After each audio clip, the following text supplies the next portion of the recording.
Hello everyone. তো আজকে সন্ধ্যাবেলাতে আবার হঠাৎ করে বেরোনোর দরকার পড়লো, কারণ আজকে সঙ্গে মাকে নিয়ে যাব আর দেব যাবে, মায়েদের যিনি মহারাজ আর কি, গুরুদেব আশ্রমের, তাকে আমাকে ছাড়তে যেতে হবে ব্যান্ডেলের কাছে।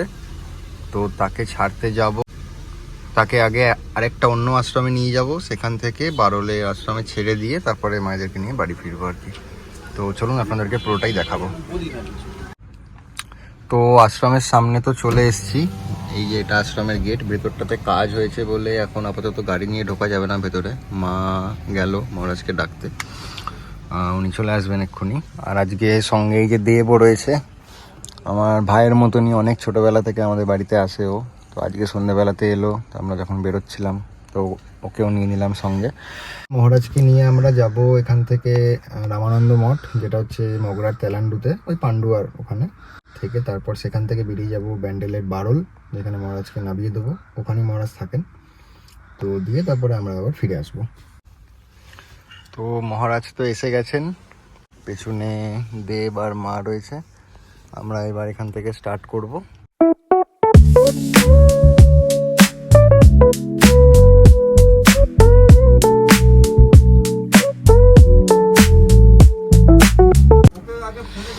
তো এখন আমরা রেলগেটের সামনে দাঁড়িয়ে আছি। এই সময়টাতে একটা ট্রেন আছে, তাই রেলগেটটা পড়েছে, রেলগেটটাতে আটকে আছি লাস্ট 5 মিনিট ধরে। সামনে এখানে এই যে ছবিটা দেখতে পাচ্ছেন আপনারা, এই ছবিটাতে যিনি রয়েছেন সেই হচ্ছে মহারাজ, তিনি রয়েছেন এখন আমার পাশে। থেকে আমরা ধরবো আসাম রোড, আসাম রোড থেকে ভেতর দিয়ে চলে যাব জিটি রোড ধরবো, জিটি রোড ধরে মগরার দিক দিয়ে বেরিয়ে যাব। তো দেখুন বন্ধুরা, রাস্তায় কিন্তু কুয়াশা পড়তে অলরেডি শুরু করে দিয়েছে, এখন 8:30 বাজে। এতে অলরেডি কুয়াশা পড়তে শুরু করে দিয়েছে, ওই জন্য গাড়ি একটু আস্তে চালাতে হচ্ছে, মাঝে মাঝে হাই বিম লো বিম করে সামনেটা দেখতে হচ্ছে, কারণ এই রাস্তাটা দিয়ে বিশেষ করে প্রচুর লরি যায়। তো একটু সাবধানে ধীরে সুস্থে গাড়িটা নিয়ে যাচ্ছি। রামানন্দ মঠের সামনে চলে এলাম, এই যে সামনে আশ্রমটা, এখানে গাড়িটা দাঁড় করিয়ে দেবো। মা নেবে গিয়ে খুলবে, লকটা খুলে দেবে, আমরা ভেতরে ঢুকিয়ে দেবো গাড়িটা। এখানে অনেকটাই জায়গা আছে, গাড়ি রাখার কোনো অসুবিধাই হবে না। আমি আপাতত এখানটাতে রাখি, সবাই নেবে যাক, তারপরে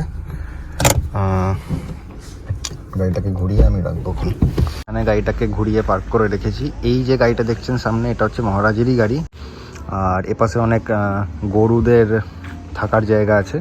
আর এইটার ওপরে এখানে জগদ্ধাত্রী পুজোও হয়, বেশ বড় সড়ো করে জগদ্ধাত্রী পুজো হয়। তখনও আমি এসেছিলাম, কিন্তু তখন এরকম ভিডিও করতাম না, তাই সেটাকে করা হয়নি। আর ওপরে মন্দিরটা আছে, রাধাকৃষ্ণ আছেন। তো আমি মাত্র ওপর থেকে গিয়ে ঘুরে এলাম। হ্যাঁ হ্যাঁ, একটু বাদে আসছে। ঠিক।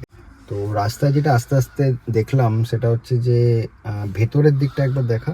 ভেতরের এইখানটাতে আমি নিজেও বুঝতে পারছি না, আমি এসিটা অন করে রেখেছি, সামনেটা দিয়েই হাওয়া বেরোচ্ছে, অন করে রেখেছি, কিন্তু তাও এটা না পুরোপুরি পরিষ্কার হচ্ছে না। যখন গাড়িটা চলছে এটা পুরোপুরি পরিষ্কার হচ্ছে না, যখন সামনের দিক দিয়ে লাইট আসছে তখন এই জায়গাটা হালকা করে মানে ঝাপসা হয়ে যাচ্ছে। আমি একবার চেষ্টা করলাম নেবে বাইরের দিক দিয়ে মোছার, তাতেও খুব একটা সুবিধা পাচ্ছি না। এটা আমি ঠিক বুঝতে পারছি না, যেহেতু আমি নতুন গাড়ি চালাচ্ছি।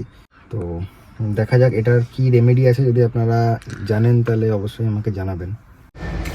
তো এই যে মহারাজ আসছেন ভেতর থেকে বেরিয়ে, এবার আমরা এখান থেকে স্টার্ট করব।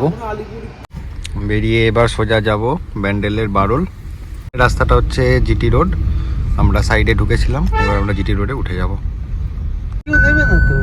জিটি রোড এখানটাতে ফাঁকাই আছে মোটামুটি, সামনে এগুলো কুয়াশাই, দেখুন দেখতে পাবেন ভিডিওতে। এখান থেকে সাইডে দেখালো কলকাতা 55 কিলোমিটার। আমরা এখন মগরাতে রয়েছি আর কি, গঞ্জ বলা হয় সামনেটা, সামনের এলাকাটা। রাইট সাইডে এটা একটা সিনেমা হল।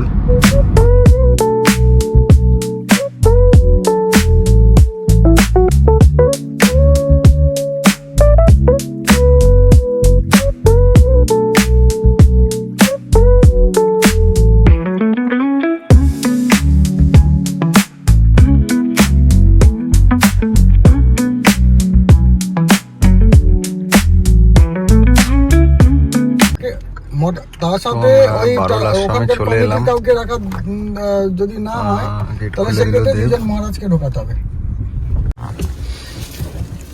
এখানে মহারাজ নেমে যাচ্ছেন, এখানেই অ্যাকচুয়ালি মহারাজ থাকেন। মা কমলা মাতা আশ্রম, এখানে সামনে আমি গাড়িটা রেখেছি। আর এটা আশ্রম এবং এই আশ্রমের পাশে যেটা দেখছেন এটা হচ্ছে স্কুল, এই আশ্রমেরই স্কুল। এবার আমরা বেরিয়ে যাবো এখান থেকে, 10টা বাজতে চললো আর কুয়াশা পড়তে শুরু করেছে, ঠান্ডা তো প্রচণ্ড বাইরে। তো দেব ওখানে দাঁড়িয়ে রয়েছে, গেটটা লাগিয়ে দেবে আমরা বেরিয়ে গেলে, তারপরে দেব উঠে পড়বে গাড়িতে।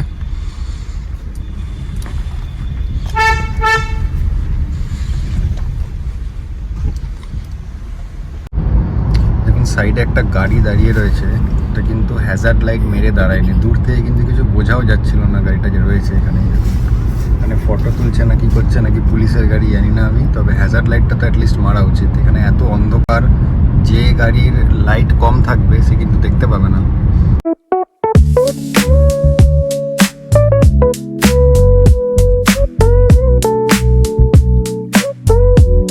এখানে রাইট সাইডে চৌধুরী হোটেল আছে, এখানে সুন্দর রুটি তরকা পাওয়া যায়, ওই যে রাইট সাইডে যে ধাবাটা।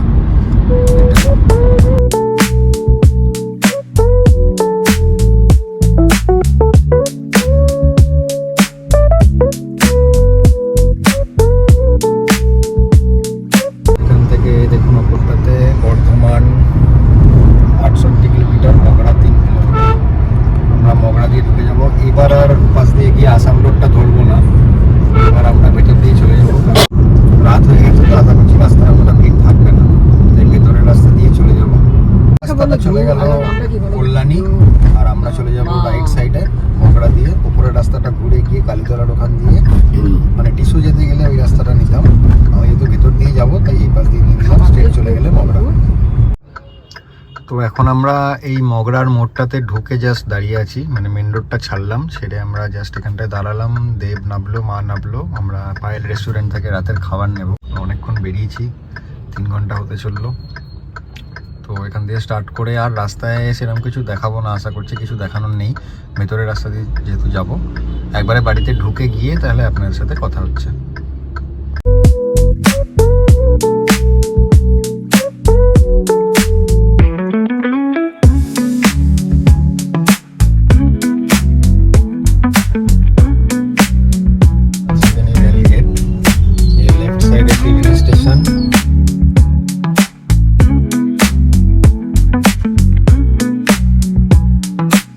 একদম ফ্ল্যাশের মতো এসে লাগছে।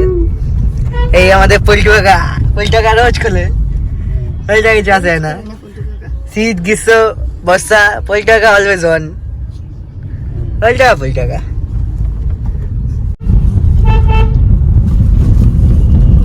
এখানটা হচ্ছে জীবনের মেন এন্ট্রান্স পয়েন্ট, আর আমার বাড়িটাও এন্ট্রান্স পয়েন্টে চলে এসেছি।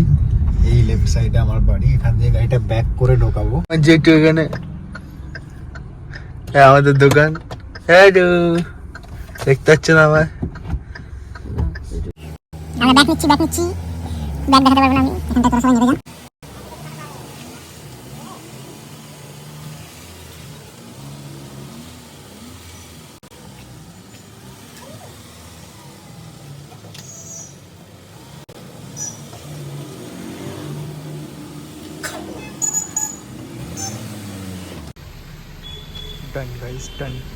ডান গাইস।